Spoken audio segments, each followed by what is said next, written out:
Come, take this giant leap with me into the other world, the other place, where language fails and imagery defies, denies man's consciousness, and dies upon the altar of insanity. Come, take this giant leap with me into the other world, the other place, and trace the eclipse of humanity where children burned while mankind stood by, and the universe has yet to learn why. Good afternoon. My name is Rick Mann, and I'm the chairperson for the Yom HaShoah Commemoration Committee. On behalf of the committee, JCRC, and its community partners, welcome to the virtual Greater Boston Community Holocaust Commemoration of Yom HaShoah. It is hard to believe that a full year after our first ever Yom HaShoah commemoration, we find ourselves here once again, the victims of a solitude imposed by a pernicious disease. We are fortunate that there are now vaccinations slowly making their way into our arms, and that there is a growing confidence that eventually this disease that has so far claimed the lives of 2.5 million people, including more than 500,000 Americans, will soon be eradicated. If only we could eradicate the disease of hatred, bigotry, and intolerance with a similar vaccination. We gather today, as we do every year, to recall the memory of 6 million human beings whose lives were extinguished in the fires of the Holocaust for the crime of being born Jewish. We mourn their loss, and we express gratitude for those who miraculously survived. We remain in awe of each and every one of them for their ability to persevere, to pick themselves up from the ashes of destruction, to journey to new lands, learn new languages, and not only survive, but to thrive. One of the most important and effective ways our community has sought to preserve our collective memory is through the creation of the New England Holocaust Memorial. And today, we commemorate the 25th anniversary of the dedication of this memorial, contemplating what it has come to mean and the role it will continue to play in the preservation of memory. As we vow to sustain this memory and to honor the legacy of our survivors, we will cross the bridge to the future through the words of young students and the children and grandchildren of survivors, who are charged by fate with the sacred obligation to carry forward the memories of their loved ones, the lessons they have been taught, and to speak the truth of what they suffered, as they are the witnesses to the witnesses.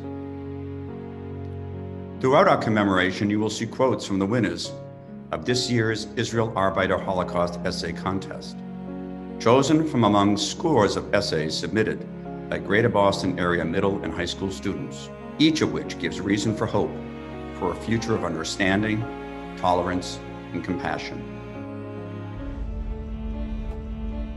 I swore never to be silent whenever and wherever human beings endure suffering and humiliation.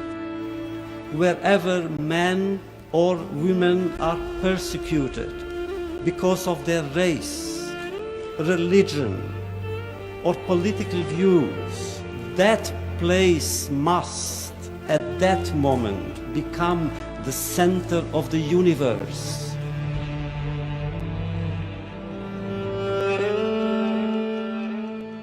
I was going to end my talk with some comments about Ellie, but I think I'll start. Holocaust was inside him, and he, in some ways, was the first to really start talking about it in an interpretive way. And his interpretation became enormous solace for survivors everywhere.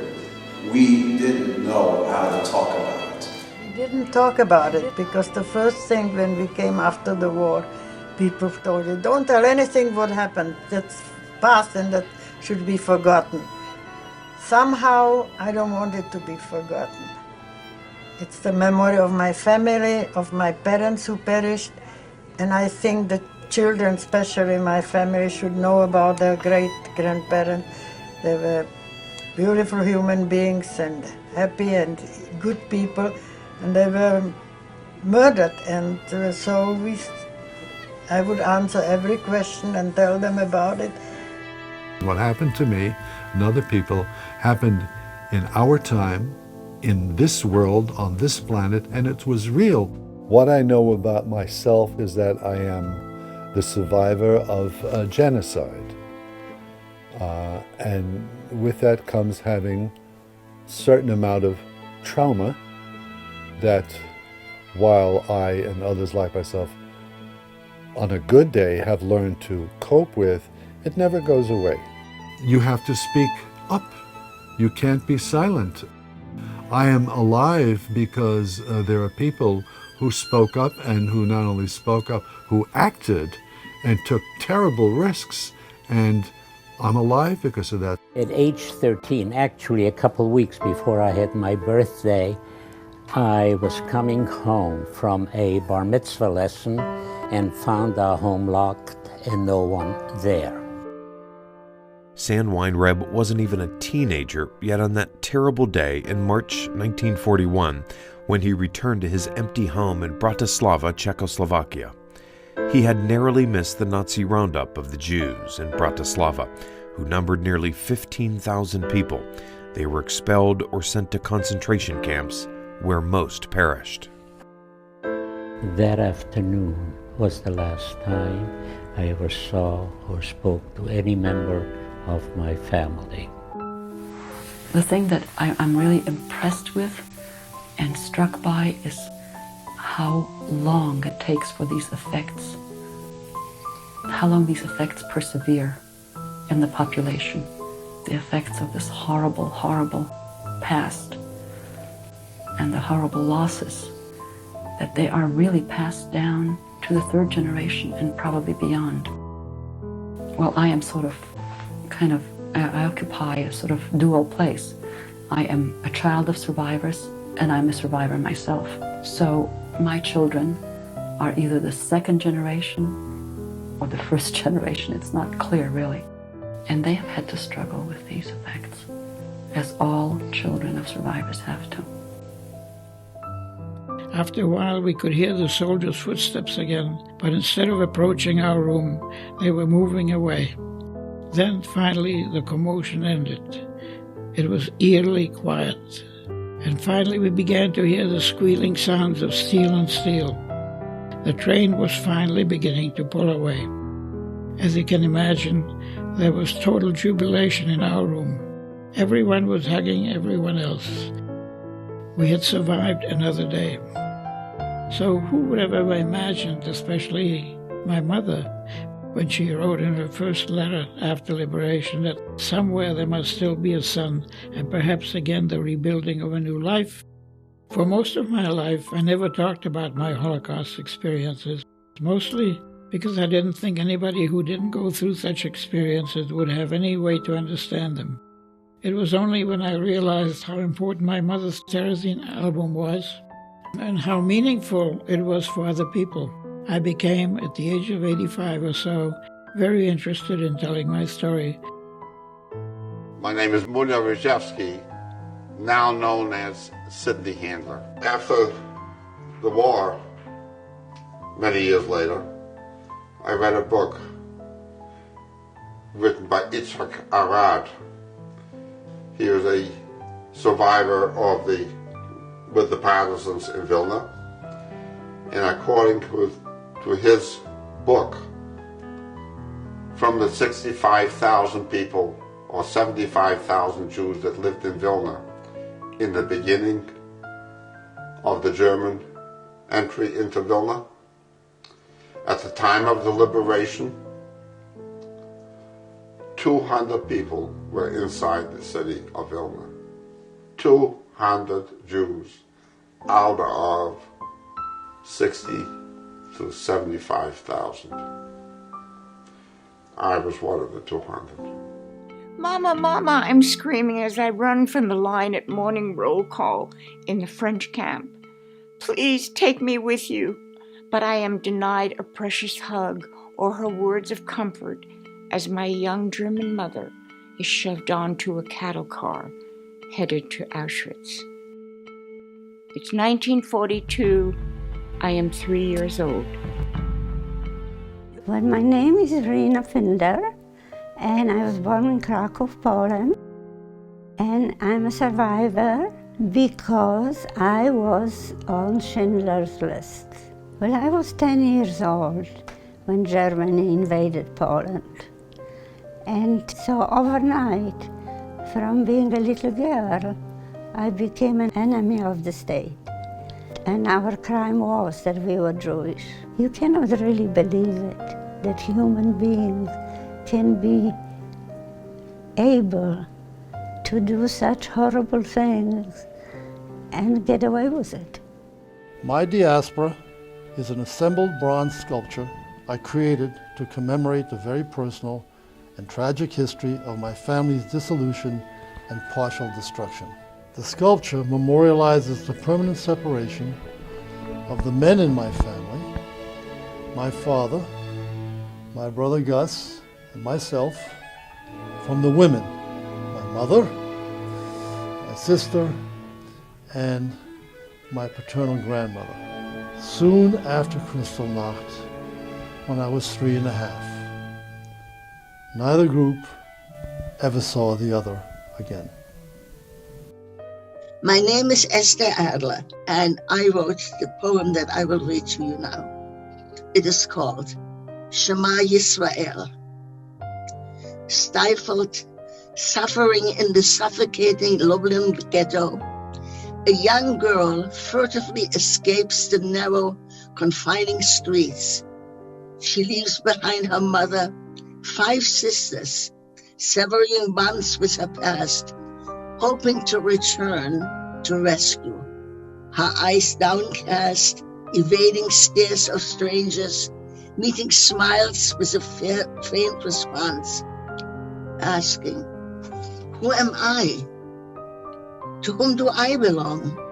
Alone, her heartbeat her only companion, urging, repeating a rhythm, a pattern, a clear, constant monotone refrain. Go on, survive. Go on, survive. Shema Yisrael, Adonai Eloheinu, Adonai Echad. Hear, O Israel, the Lord our God, the Lord is one. Gripped by fear, shaken, shattered, she at once discerns its meaning. She wants to turn, to run, escape the scene of death, destruction. She cannot move. She stands still, as if rooted to the very ground, until the last note fades, drifts like a whiff of smoke toward heaven, toward a silent, distant God.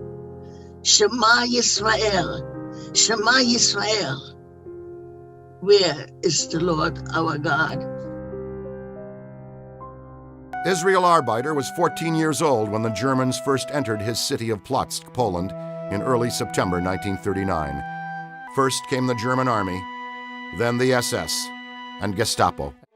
And on the next 5.5 years, I was imprisoned. I was a slave, condemned to death for the only crime I have committed because I was born to Jewish parents. When I arrived in Auschwitz, there were a selection conducted by Dr. Mengeles and other doctors. And there were two groups of people. One was to the left and one to the right. Those that were placed, let's say, to the right were shipped directly to the gas chambers and killed automatically. The other group, which according to the Nazis were young and strong enough and will be able to perform slave labor because the German military needed slaves, needed workers. So how to keep control over the prisoners that were placed in the camp, they tattooed us. And I also got a tattoo on my left arm. And I was not called Izzy Arbeiter, I was called slave prisoner number 18,651.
Survivors of major traumas, whether it was the Holocaust or a tsunami or something that affected an individual very individually, will use a memorial as a place in which to mourn.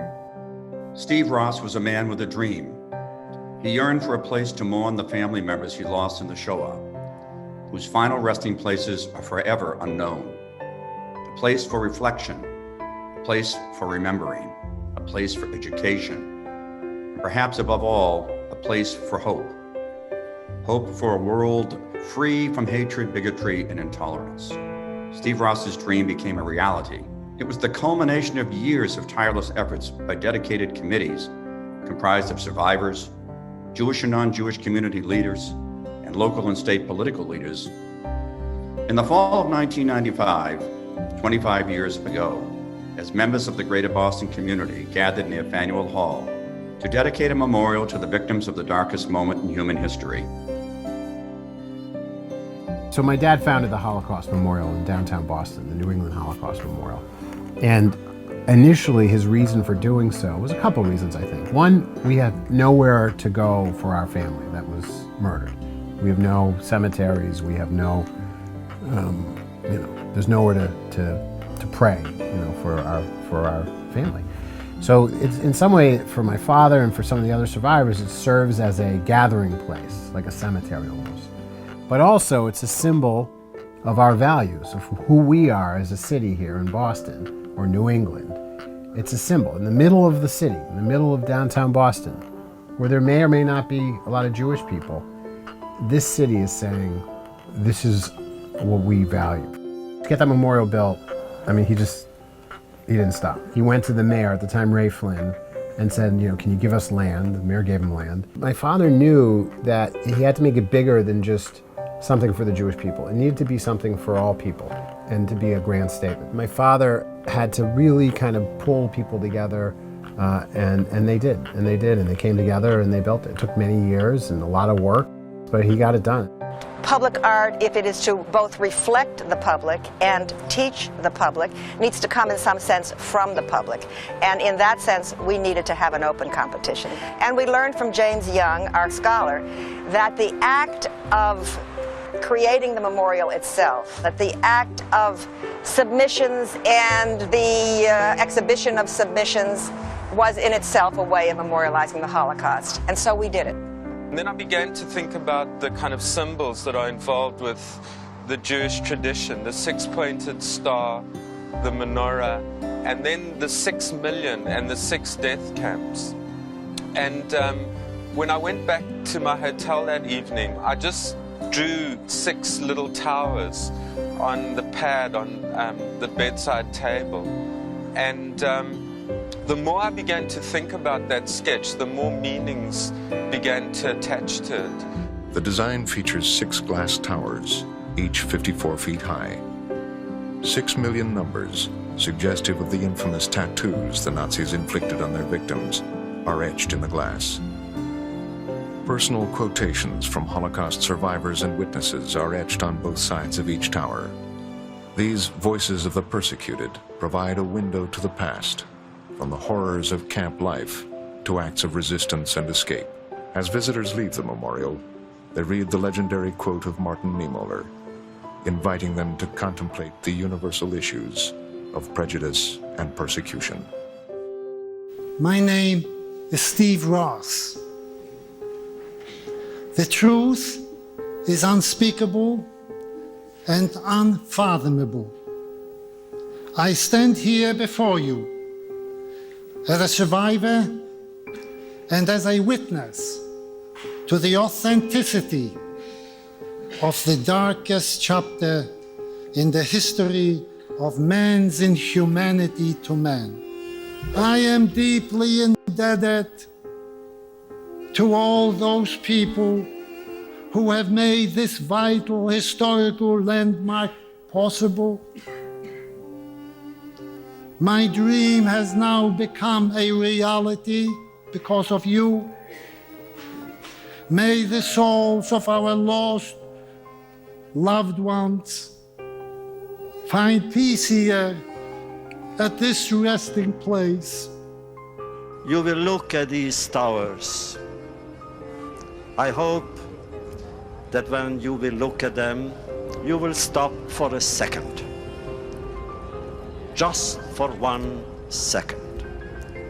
And try to remember one of those children, a face, a smile, catch a word, seize a prayer, take a dream that was muted, a dream that was killed. Take and take what you can. And so for that second, you too will be part of an extraordinary story that no one can remember, but no one should forget. Who would have thought at that time that this memorial would soon join the ranks of the Jefferson Memorial and the Vietnam War Memorial as the recipient of the prestigious Henry Bacon Award for Architecture? Who could have conceived that the memorial would become a landmark in a city of landmarks? Who would have dreamed that in the next quarter of a century, that countless student groups from all over New England would visit the memorial led by a generation of teachers and educational leaders who have recognized the importance, indeed the urgency, of imbuing the lessons of the Holocaust in young people? How could we have imagined that literally millions of people would have walked through the memorial's 6 glass towers, some as a destination and others by happenstance, but virtually all to become mesmerized by its beauty and engrossed in the horrifying historical chronology and personal vignettes etched on its granite walkway and glass walls. Who would have believed that this memorial would become the focal point for important human rights demonstrations, including those decrying genocide in Bosnia, Darfur, Rwanda, religious intolerance in China, and prejudice and bigotry here and throughout the world. Steve Ross's dream of a memorial in the heart of the city of Boston along the Freedom Trail could never have been achieved without the unswerving support of then Boston Mayor Ray Flynn, influenced without question by Steve's legendary dedication and persistence. In keeping with that support, we have been honored and privileged to have been joined at virtually every community Yom HaShoah commemoration at Faneuil Hall by Boston's mayors, including Mayor Flynn, Mayor Tom Menino, and Mayor Marty Walsh. Continuing that tradition, this afternoon, we are pleased and honored to be joined by Acting Mayor Kim Janey. My name is Kim Janey. I want to begin by thanking Jeremy and Aaron for inviting me to offer remarks today. We are gathered virtually to recognize Holocaust Remembrance Day and the 25th anniversary of the dedication of the New England Holocaust Memorial. The location of the memorial on Boston's Freedom Trail signifies the deep relationship between the city of Boston and the Jewish community. It also marks our commitment to ensuring that this horrific period of time is never forgotten. We are committed to standing united against hatred and anti-Semitism. We are also committed to honoring Holocaust survivors and their families. We will carry on their legacy and share their stories. It was incredibly moving when I traveled to Israel a couple of years ago, and I want to thank JCRC for inviting me on that learning journey and for inviting me to be a part of this important day. Even in these challenging times, it is important to come together as a community. We honor the memory of Holocaust victims, and we must ensure that this historic tragedy is never forgotten and never repeated. Let us all continue to work on educating the next generation. May they be a light to lead us. May we all continue our commitment to the words, never again. Thank you. Thank you, Acting Mayor Janey. So what of the future of the memorial? Is it still relevant? Is it still needed? Consider this. A mere 82 years from the horrific night of broken glass, Kristallnacht, only 77 years from the liberation of the death camps, while the nearly universal mantras of never forget and never again still resonate in our collective ears, we face what many believe to be a rising tide of anti-Semitism. We have witnessed the overt, unbridled displays of bigotry and blatant anti-Semitism in Charlottesville. We have watched our own country close its borders to the persecuted and oppressed, and wrest children from their mothers' arms, among many recent manifestations of a burgeoning xenophobia. We have witnessed the loss of Jewish lives at prayer in this country. And closer to home, we have seen arson at area synagogues in Arlington and Needham. And we have experienced our own Kristallnacht with the shattering of the glass panels of the memorial, not once, but twice in the past 3 years. A 17-year-old boy has been charged with vandalizing Boston's Holocaust Memorial. Police say the teen threw a rock at the memorial, breaking a glass panel. Those in the Jewish community say this is disheartening because this already happened earlier this summer. It's almost shocking to us that we are back here 6 weeks later. It's shocking to us to be here after the events of this last weekend in Virginia. It's shocking to us to be here a day after Mayor Walsh and Governor Baker brought together the interfaith community and political leadership just across the street in front of City Hall to say that there was no space for hate in Boston. But here we are again for the second time this summer. The New England Holocaust Memorial has been desecrated after 22 years of being untouched. The Jewish community reacted with understandable shock and revulsion. Thankfully, we were not alone. On each occasion, we were quickly joined at the site of the memorial by members of the interfaith community, political leaders, and others, and declared never again in a strong, united voice for all to hear. Not here, not in this country, not in this city. It gave us renewed hope that this was just an ugly aberration, and in a display of strength and perseverance worthy of our survivor community, we quickly replaced the broken glass panels and rededicated the memorial to the purposes for which it was created. To renew this memorial, to rededicate this memorial, and to speak to its importance here on the Freedom Trail is especially important for us. Because as we know, the freedom, the people sailed in very small boats across an ocean and really did take their lives and the lives of everybody that was with them into God's hands. It's about freedom of religion. To the Holocaust survivors in our city, I know seeing this memorial damage was very painful to you. The same goes to the families of the Holocaust survivors and members of the Jewish community. In truth, our entire city was affected. This memorial means a lot to all of us. It stands as a symbol of everything that we want to be as a city. It also stands as a symbol of democracy and of freedom. It stands as a clear commitment that we will never forget what happened during the Holocaust. We will never forget the lives and the legacies of the victims on these glass walls. As a city, as a country, we promise to ensure it never happens again.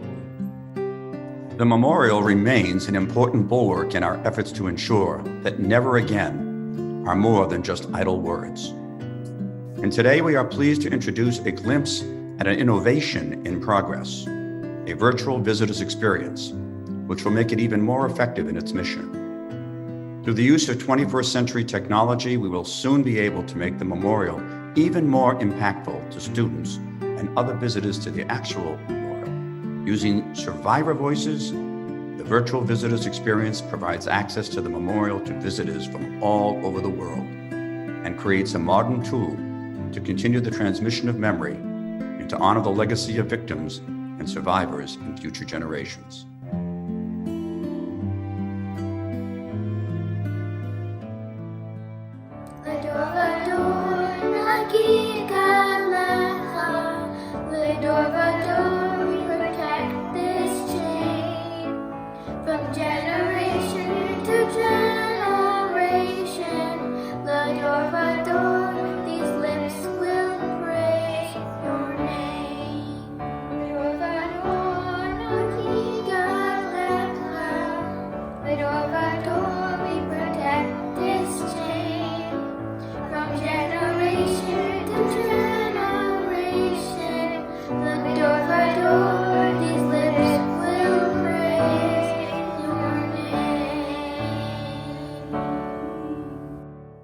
I'm picking up where he left off, but the hard part was getting the thing going in the first place. We definitely have a responsibility, the children of Holocaust survivors, to tell the story about the Holocaust, to be on guard for genocides that are occurring on our watch, to call out hatred. It was so important for him to build a memorial. It was so important for him to get the book published. It was so important for his documentary to come out. It was so important for him to teach kids, talk to kids. I just feel like I have a duty to keep that going. In the case of young people, they will learn. For as the years go by, our generations have a responsibility to pass our direct knowledge on to our young people. That is why every year, with our Holocaust Memorial at City Hall, we will seek to involve the young people of Boston so that they will know the truth.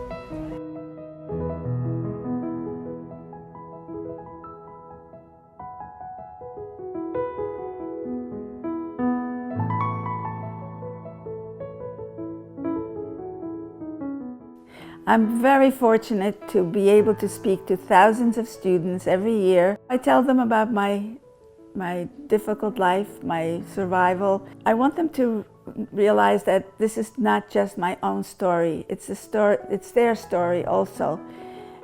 It's the kind of person that they want to become, the kinds of choices and decisions that they will be making, and to be aware and understand the dangers of prejudice, of discrimination, of any type of intolerance.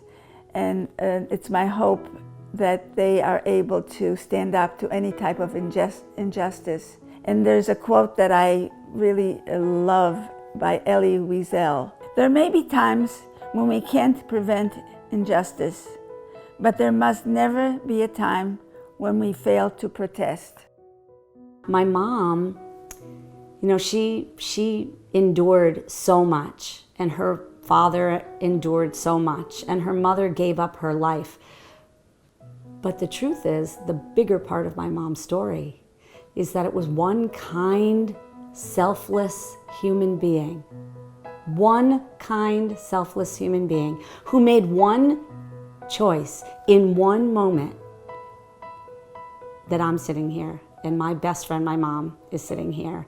I really want kids to hear. It doesn't have to be something huge. They don't have to change the world in a grand sense. They just have to change a little piece of it, one little piece at a time. Her story and her legacy will live on through me, through my brothers, my children, my nieces and my nephew, and hopefully all of the people that she touches throughout her incredible life. If I make sure that I share my mother's story in a way that has an impact on you, and then you in turn share her story in a way that has an impact on others, then perhaps we can succeed in never letting people forget that the Holocaust is not simply just one big chapter, but millions of real-life experiences and smaller stories that ultimately changed millions of other lives forever.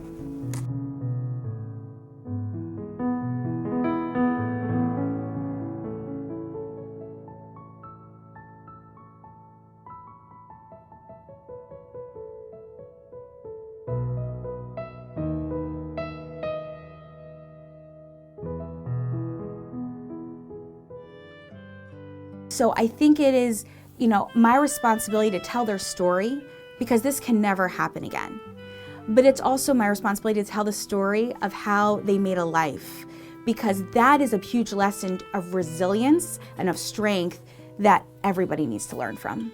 I think back to my grandmother talking about how the war started and how no one thought it was going to be what it turned out to be.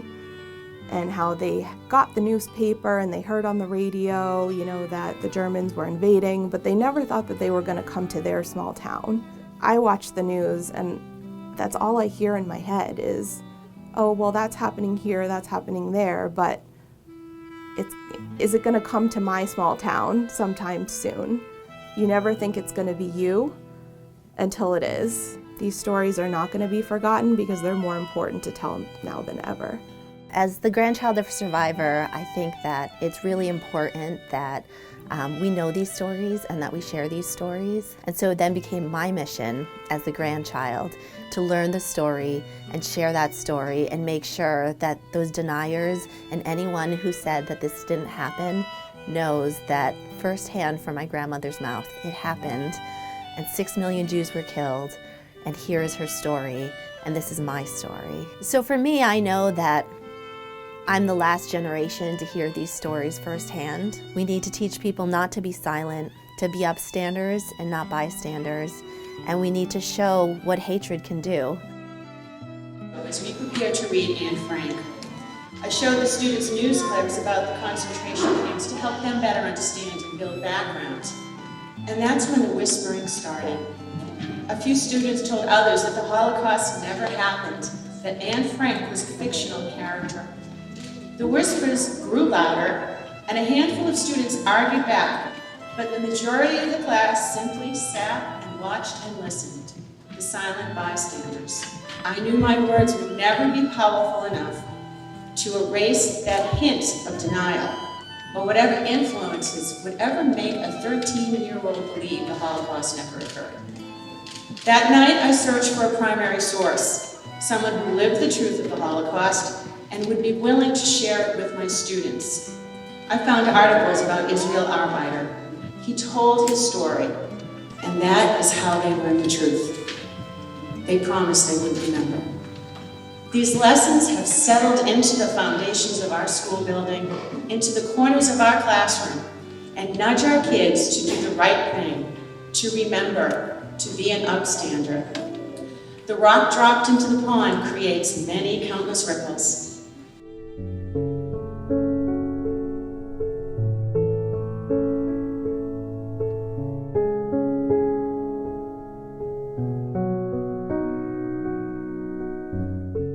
How will we remember? How will we never forget what has brought us here? We will remember by continuing to have commemorations such as this. We will remember by persons like me continuing to tell their story as long as we are able. But most importantly, the world will remember only if we continue to educate our next generations like the talented young people here today who participated in the Israel Arbeiter contest.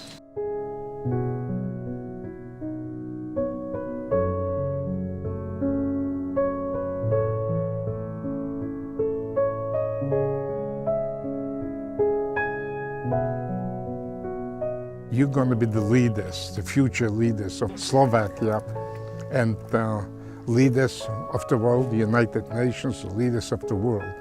And you might have in the future the power to prevent a place like this to exist. So again, it's an honor for me to speak with you, to meet you.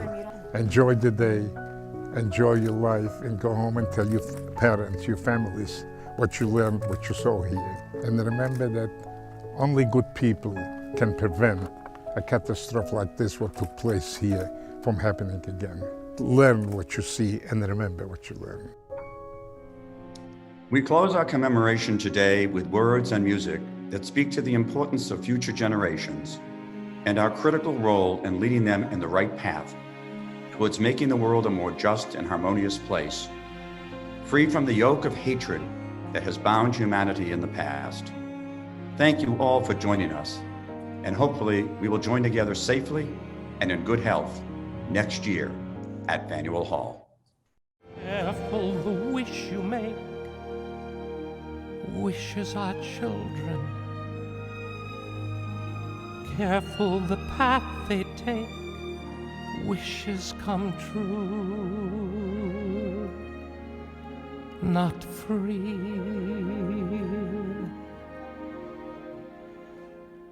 Careful the spell you cast, not just on children. Sometimes the spell may last past what you can see and turn against you.